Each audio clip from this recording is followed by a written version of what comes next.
Hello class, we're back again and we're continuing through the way in which we're understanding epistemology, except that this time we're taking a slight turn to look at how it is that we're understanding things by way of empiricism. So the way in which we're understanding things epistemologically in terms of what we could call epistemological empiricism or empirical epistemology. And so in other words, what is the basis of our knowledge in terms of perception? And so this is characterized by how it is that we're understanding the Scottish Enlightenment philosopher David Hume. And so we're continuing through our textbook of Velasquez, and the chapter title is Hume and Skepticism. So Hume and Skepticism is a subchapter in Velasquez's Epistemology chapter on the sources of knowledge. So how it is that we're understanding knowledge, which is another way of identifying the discipline of epistemology. In other words, looking at the sources of how it is that we have knowledge is likewise the study of epistemology. And so if we have not already discussed David Hume, the philosopher, he was a Scottish Enlightenment philosopher from the 18th century. So he was born in 1711 and dies in 1776. And most notably, or most noteworthy is the fact that he was an empiricist. And so empiricism is to be contrasted with rationalism. And so empirical philosophy is best understood as an epistemological stance, whereby the way in which we account for the sources of knowledge about the world is strictly by way of sense, experience, or better yet, by way of perception. And perception alone, i.e. for thinkers like Hume and his Anglo contemporaries, predecessors like John Locke and Berkeley, the source of knowledge of the world is only known by way of sight, touch, hearing, tasting, and smelling. So strictly by way of perception. And so what we're doing is we're identifying that to know things epistemologically is also a way in which we're identifying things perceptually for the empiricist. Nothing more and nothing less. So this is slightly different than the rationalists. And likewise, Hume was critical of rationalist positions because he wanted to make a case that the only way in which we have knowledge of the world is by way of perception. So in other words, he was skeptical of the rationalist claim to knowledge itself. And so he is to be contrasted with the rationalists like Descartes or Spinoza, Leibniz, etc., who felt that knowledge of the world is known by way of reason. In other words, reason that is innate. In other words, reason that is somehow naturally, or something that we are naturally born with. And so also recall that the naturalists did not count out the importance of the senses and perception. Yet sense and perception are not to be relied upon in terms of certainty of knowledge. Perception is doubtful for the rationalist. It is not precise enough. And so this gets us a little clearer into the epistemology of empiricism by contrast. And so the very basic distinction, this is basically to be distinguished from rationalism, right? And so now on to what Velasquez is pointing out about David Hume. We already have a hint that Hume was an empiricist and that he was skeptical of the rationalist idea that we acquire knowledge in any other way than by sense perception. So we have experiential knowledge of the world by way of sense perception empirically, and this stands out for Hume with the basis of our knowledge of the world as starting with what he termed impressions and ideas. So in his 1748 book, An Inquiry Concerning Human Understanding, which is a revision of a work written 8 years earlier, known as A Treatise on Human Nature from 1739-1740, if we're keen to notice, for the sake of knowledge for Hume, we start with basic sense impressions. Our knowledge of the world as an empiricist starts out with basic impressions known by way of perception, in other words, sense impressions. And this then, from sense impressions, with less intensity of a sense impression, we have ideas. So ideas then for Hume are less vivid and are agglomerations of the initial sense impressions, or the perceptual impressions of the world are what make up ideas. Ideas are agglomerations of impressions for Hume. And so such operations of knowledge as memory and imagination are thought to be accumulations of impressions that are consisting of ideas.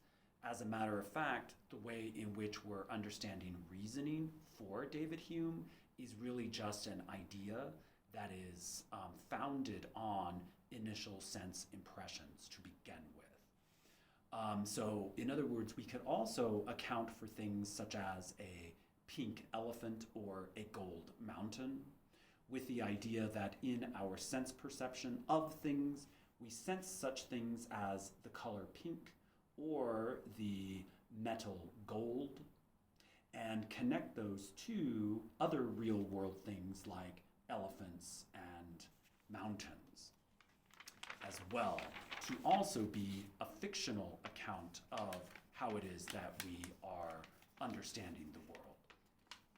So that's where we could have fictional things like gold mountains, or I have a picture here of a pink elephant as well, which is fictional, but still that fiction is based in how it is that we have an impression of the world made into a fictional idea, according to Hume. Still, all knowledge is known by way of perception, and this leads us to his famous problem of causation.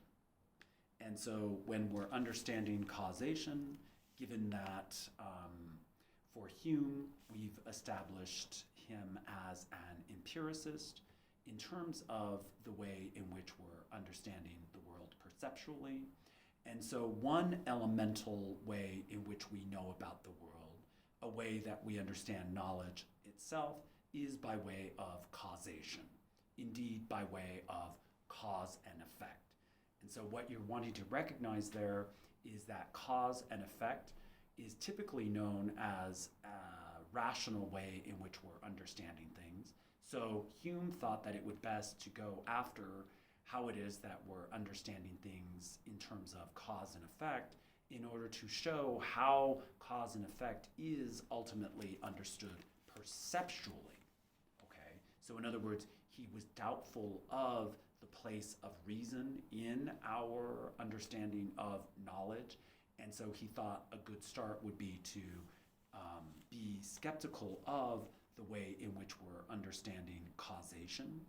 So as a matter of fact, Hume's problem with causation is quoted from the inquiry as, quote, "When we look about us toward external objects and consider the operation of causes, we are never able in a single instance to discover any power or necessary connection which binds the effect to the cause," unquote. And so there we have the famous billiard ball example.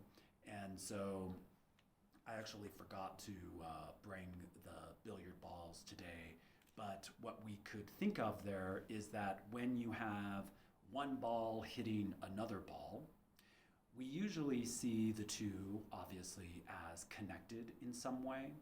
And the first thing that you need to recognize here is that Hume is not critical of the physics between the two balls hitting one another.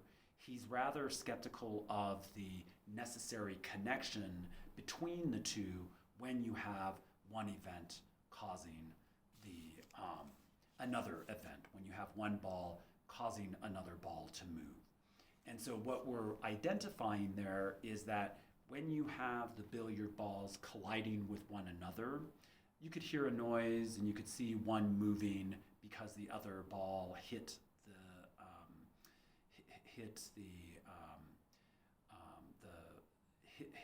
you could see the two billiard balls colliding with one another, or you could hear the collision, but you cannot at any point recognize a necessary connection between the two known perceptually.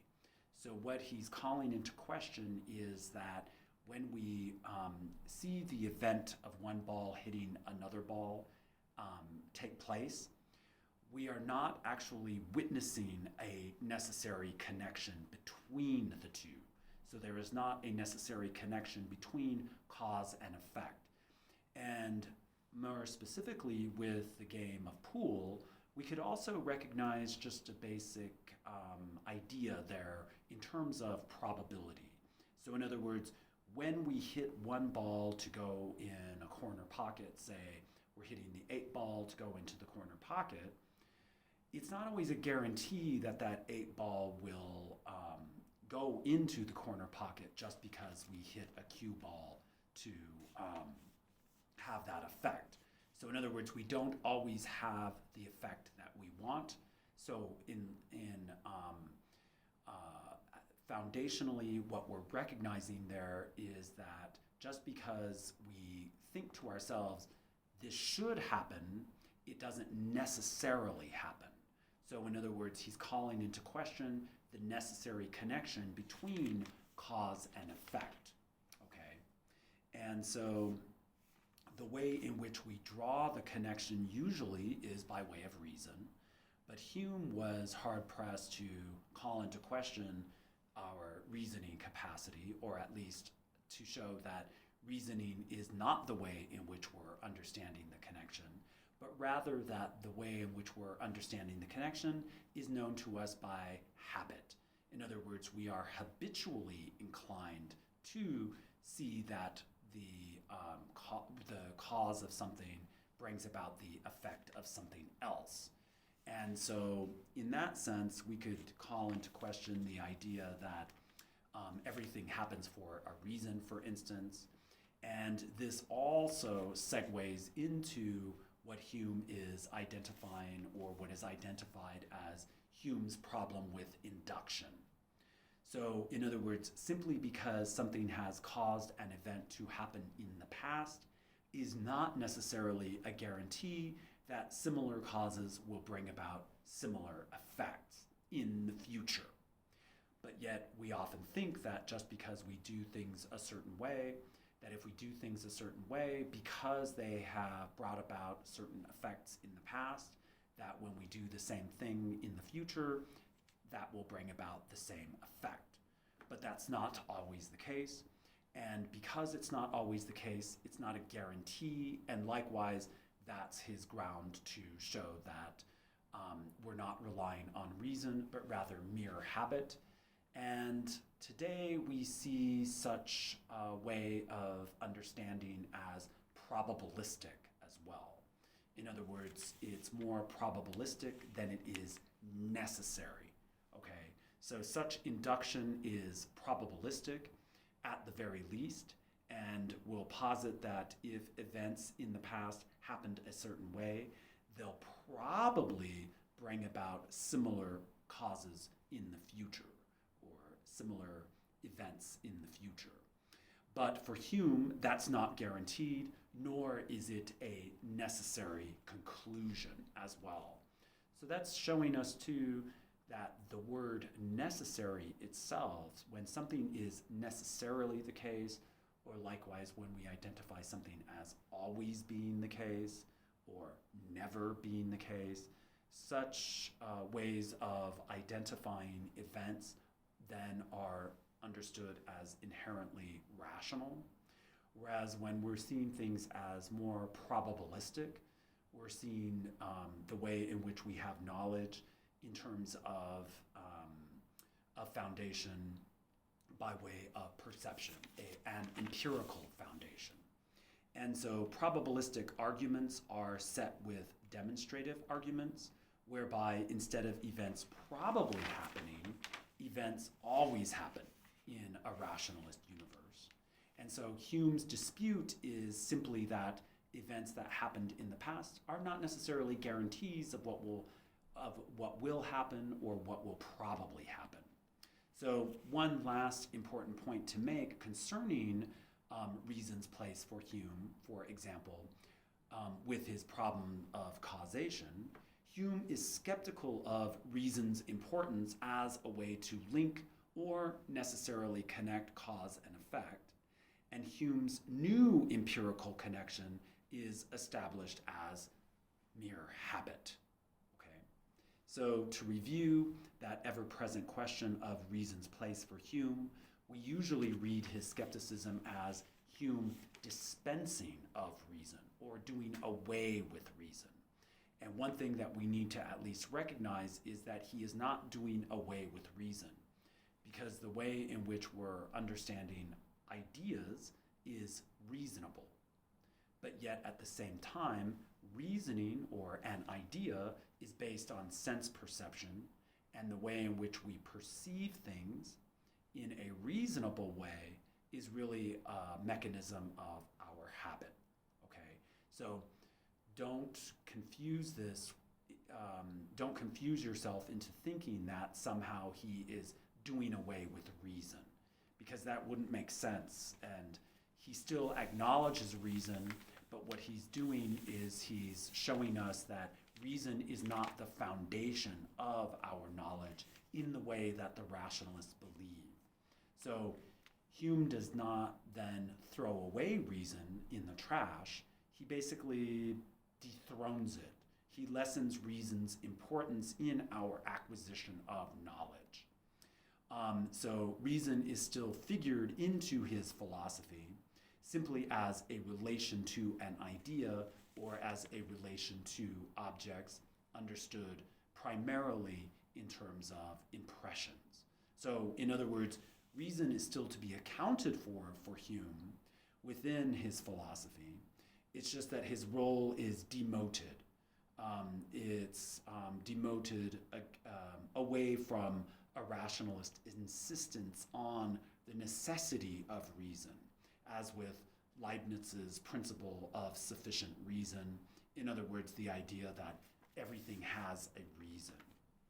And so when we're thinking in terms of everything has a reason, we're contrasting that with David Hume's problem of causation and his problem of induction, to at least recognize that not everything happens for a reason.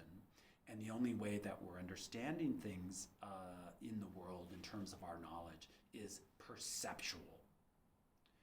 Okay, so I'll leave you there, and then we'll continue and talk more about this in class. So thank you, and have a fantastic day.